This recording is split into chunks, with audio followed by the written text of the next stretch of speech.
alihi wa ashabihi ajma'in.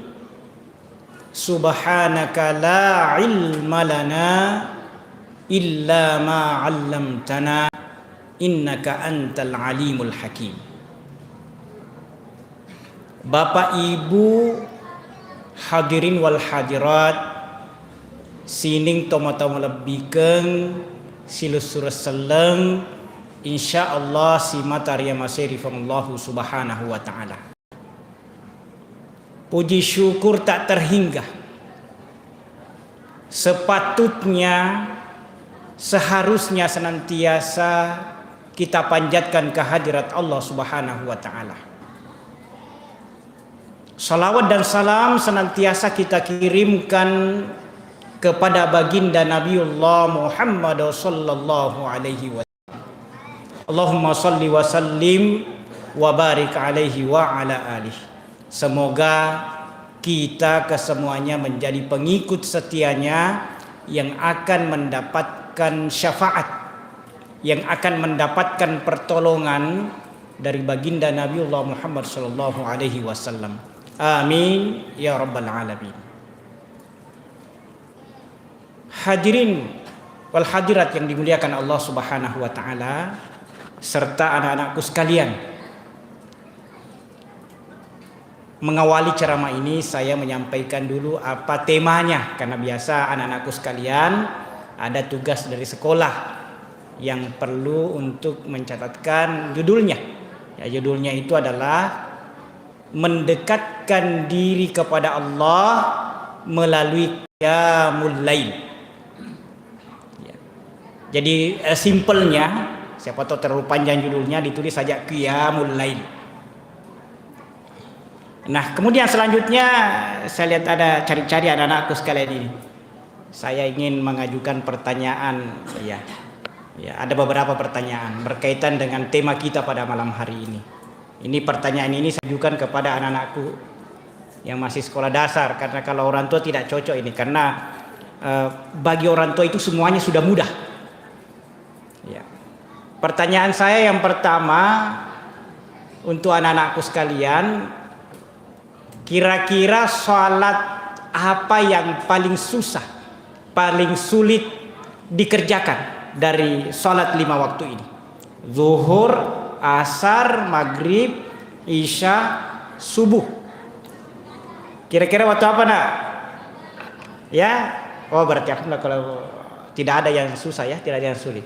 Tapi biasa juga ada yang menjawab waktu subuh. Iya, tadi ada sedengar subuh. Ya, subuh. Kenapa? Ya karena waktu masih ingin memperpanjang waktu tidurnya. Ya karena memang itu hak sebenarnya. Al-Quran pun juga menyatakan bahwa waja'alna al-laila libasa waja'alna an-nahara ma'asha. Siang itu adalah dipakai untuk bekerja, kemudian beraktivitas, kemudian pada malam harinya adalah dipakai untuk beristirahat. Jadi malam hari dipakai untuk beristirahat, untuk tidur, itu adalah hak. Juga menjadi kebutuhan. Tapi sebahagian orang-orang terpilih, orang-orang yang dikhususkan, diberikan keistimewaan hidayah dan digerakkan hatinya oleh Allah Subhanahu wa taala, itu mampu mengorbankan sebahagian waktu tidurnya, waktu istirahatnya untuk mendekatkan diri kepada Allah Subhanahu wa taala, dan Allah Subhanahu wa taala memberikan penghargaan yang sangat tinggi kepadanya. Digolongkan sebagai orang-orang yang saleh, orang-orang yang bertakwa. Ya, kemudian tapi kenapa tadi saya lanjut ini? Dikatakan itu susah pada waktu subuh, tapi tetap saja dilaksanakan. Tetap saja dilaksanakan. Ya. Apa alasannya? Ya, jawabannya yang pernah saya dengarkan itu adalah karena kewajiban. Ya. Tidak boleh kita tidak melaksanakan itu sholat subuh, karena itu adalah sholat fardu, sholat wajib. Kalau tidak kita kerjakan dipalu-palui, betul ini. Ya. Inilah yang disebutkan dalam kisah Isra dan Mi'raj. Ya. Apa yang Nabi lihat pada saat peristiwa Isra dan Mi'raj itu adalah ada orang yang dipalu-palui. Ya. Sudah hancur, kemudian dipalu-palui, kemudian utuh lagi, kemudian dipalu-palui lagi, lalu kemudian hancur lagi, baru dipalu-palui. Bolak-balik itu. Lalu kemudian Nabi bertanya kepada Jibril, ibarat apa ini Jibril alaihissalam? Lalu Jibril menjawab, itulah orang yang meninggalkan salat. Nah, ini adalah kewajiban yang harus kita laksanakan. Seharusnya memang kita kerjakan. Itulah yang harus melekat pada diri kita, menjadi identitas kita sebagai seorang muslim, melaksanakan kewajiban sholat 5 waktu. Nah, ada juga sholat yang merupakan pilihan, dan memang orang juga yang melaksanakan ini adalah orang-orang pilihan, orang yang berusaha meningkatkan kualitas dirinya.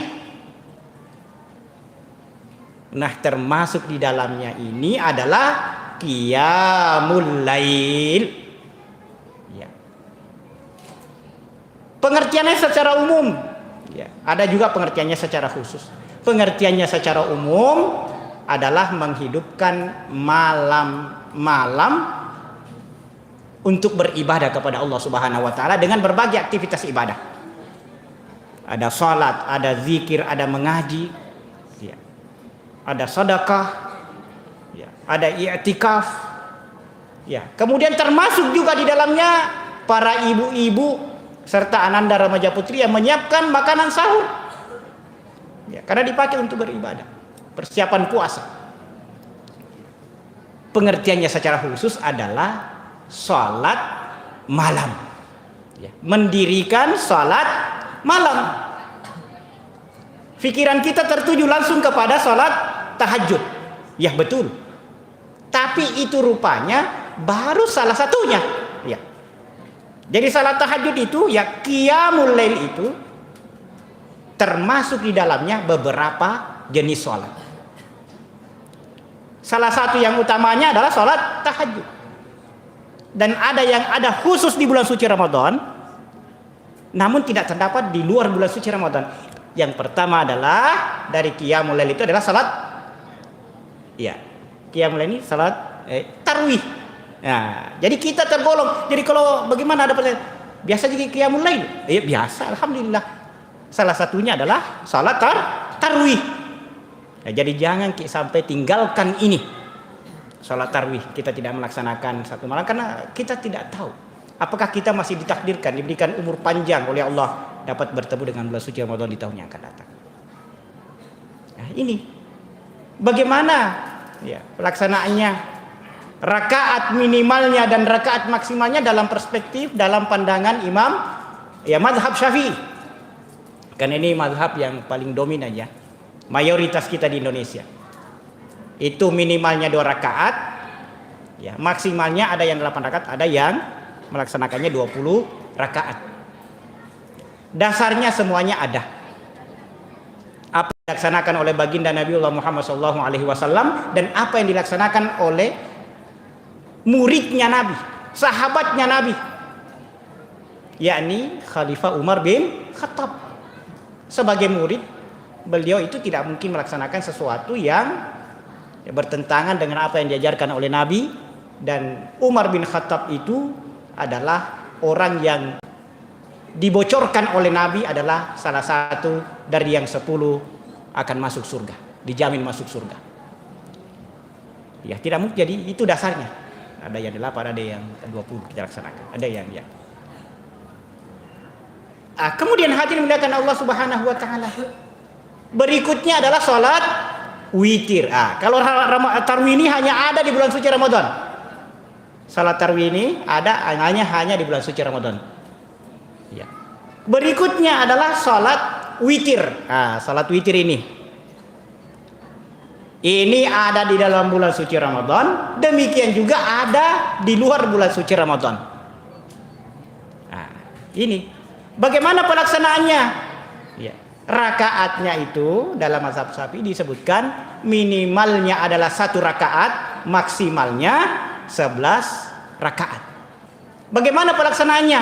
Boleh dikerjakan pada awal malam, boleh juga dikerjakan pada akhir malam. Pada awal malam inilah yang dilaksanakan oleh Khalifah Abu Bakar. Dan apa yang dilaksanakan pada akhir malam inilah yang dilaksanakan oleh Umar bin Khattab ketika Nabi bertanya kepada keduanya, kepada kedua sahabatnya ini. Ya, jadi bagaimana pelaksanaannya kalau di awal malam? Ya, kalau di awal malam kita laksanakan, kemudian kita bangun tengah malam melaksanakan sholat tahajud, jangan mesti sholat witir, karena ada sabda Nabi, la witrani bilailah. Witir itu hanya satu kali saja, satu kali. Kalau sudah mesti sholat witir, ya di awal malam, jangan mesti kalau kemudian bangun ki sholat tahajud di tengah malam, ya. Jangan mesti lagi sholat witir, karena cuma satu kali saja itu witir. Apakah kita witirnya 1 rakaat? Apakah witirnya 3 rakaat? Karena witir itu ganjil. Apakah 5 rakaat, 7 rakaat, 9 rakaat, atau 11 rakaat? Ya, itu boleh. Jadi kalau orang sholat witir 1 rakaat, sahkah? Bolehkah? Boleh. Kalau kita selesai misalnya sholat ba'diyah, ya, sudah sholat isya lalu kemudian kita mendirikan sholat witir. Karena kita ambil memang seperti alasannya Abu Bakar. Alasannya Abu Bakar, saya khawatir nanti saya tidak bangun tengah malam. Kalau alasannya Umar bin Khattab, ya saya simpan nanti di akhir karena saya jamin saya bisa bangun malam. Ya. Nah, kemudian, jadi ini salat tahajud. Ya. Salat tahajud. Nah, salat tahajud ini minimalnya 2 rakaat, maksimalnya tidak ada. Ya, maksimalnya tidak ada maksimalnya. Kita bisa kerjakan lebih daripada itu. Tapi kemudian yang paling utama adalah kita bisa konsisten, istiqomah melaksanakannya. Ahabbul amali ilallahi azza wa jalla adwamuha wa in qalla. Amalan yang paling dicintai oleh Allah Subhanahu wa taala adalah amalan yang senantiasa dikerjakan walaupun itu sedikit. Semakin bagus lagi kalau banyak, kemudian kita bisa konsisten, istiqomah mengerjakannya.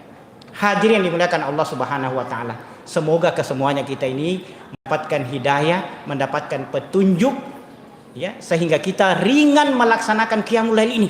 Karena ini adalah bukti kesyukuran kita kepada Allah Subhanahu wa taala. Pada siang harinya Allah Subhanahu wa taala memberikan kita rizki yang banyak. Jadi rizki yang banyak dimasukkan di sini bukan hanya uang.